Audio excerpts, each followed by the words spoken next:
Imagine a Jewish president standing before the world and calling Israel's war in Gaza what it truly is: genocide. Claudia Sheinbaum, Mexico's first woman president, just shattered decades of silence by saying the words Washington refuses to utter. She didn't whisper. She didn't soften. She stood before cameras and declared, "Mexico stands with the international community to stop this genocide in Gaza." But here's the question: if even Sheinbaum, with her Jewish heritage, dares to defy Netanyahu, what excuse remains for Biden, for Sunak, for the so-called defenders of democracy? On September 22, 2025, as the United Nations General Assembly opened in New York, Sheinbaum's voice broke through the noise. She is not just any leader. At 63, she carries a history of activism, a lifetime of standing against oppression, and the weight of family memories scarred by the Holocaust. Many of her own relatives perished in Nazi concentration camps. And yet, with painful clarity, she said, "Nothing, nothing, nothing can justify the murder of a child." Her words landed like a thunderclap.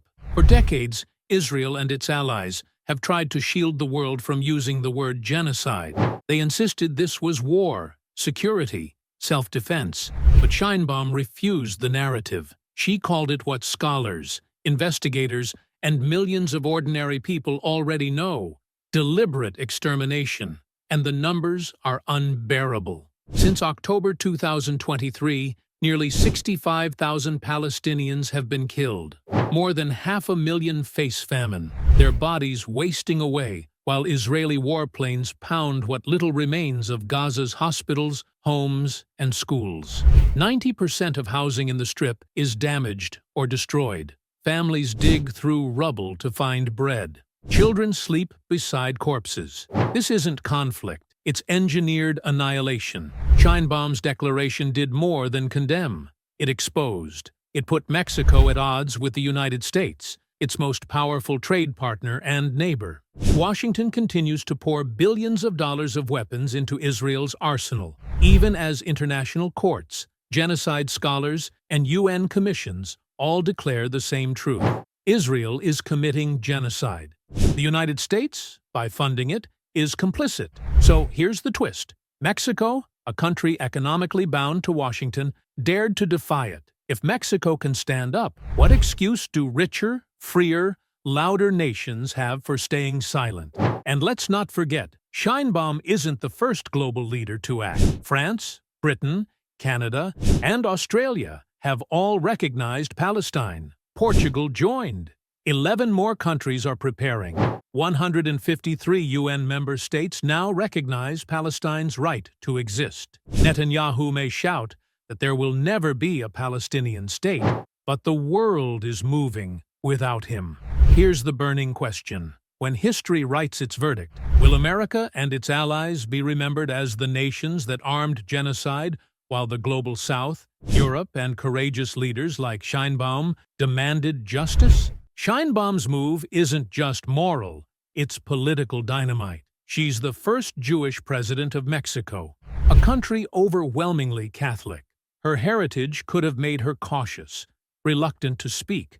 Instead, she wielded it as proof. If her family suffered extermination, she would not stand by while another people faced the same. This isn't only about Gaza. It's about the credibility of the global order. The Genocide Convention, born from the ashes of World War II, demands nations prevent and punish genocide. If the world ignores Gaza, the entire post-war promise of never again collapses. Sheinbaum's declaration forces governments to choose: stand with justice or stand with genocide. And look at the contrast. On one side, Mexico, Spain, Ireland, South Africa, Chile, nations defying U.S. pressure and calling truth by its name. On the other side, the U.S., Israel, and a shrinking circle of silent enablers. The map of morality is shifting, and Netanyahu's apartheid state is being cornered. Claudia Sheinbaum will not be remembered as just Mexico's first woman president, or even its first Jewish president.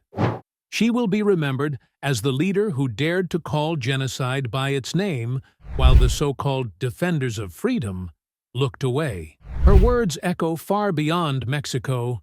Nothing justifies the murder of a child. The question is, what will you do with that truth? Will you scroll past images of starving children, or will you raise your voice?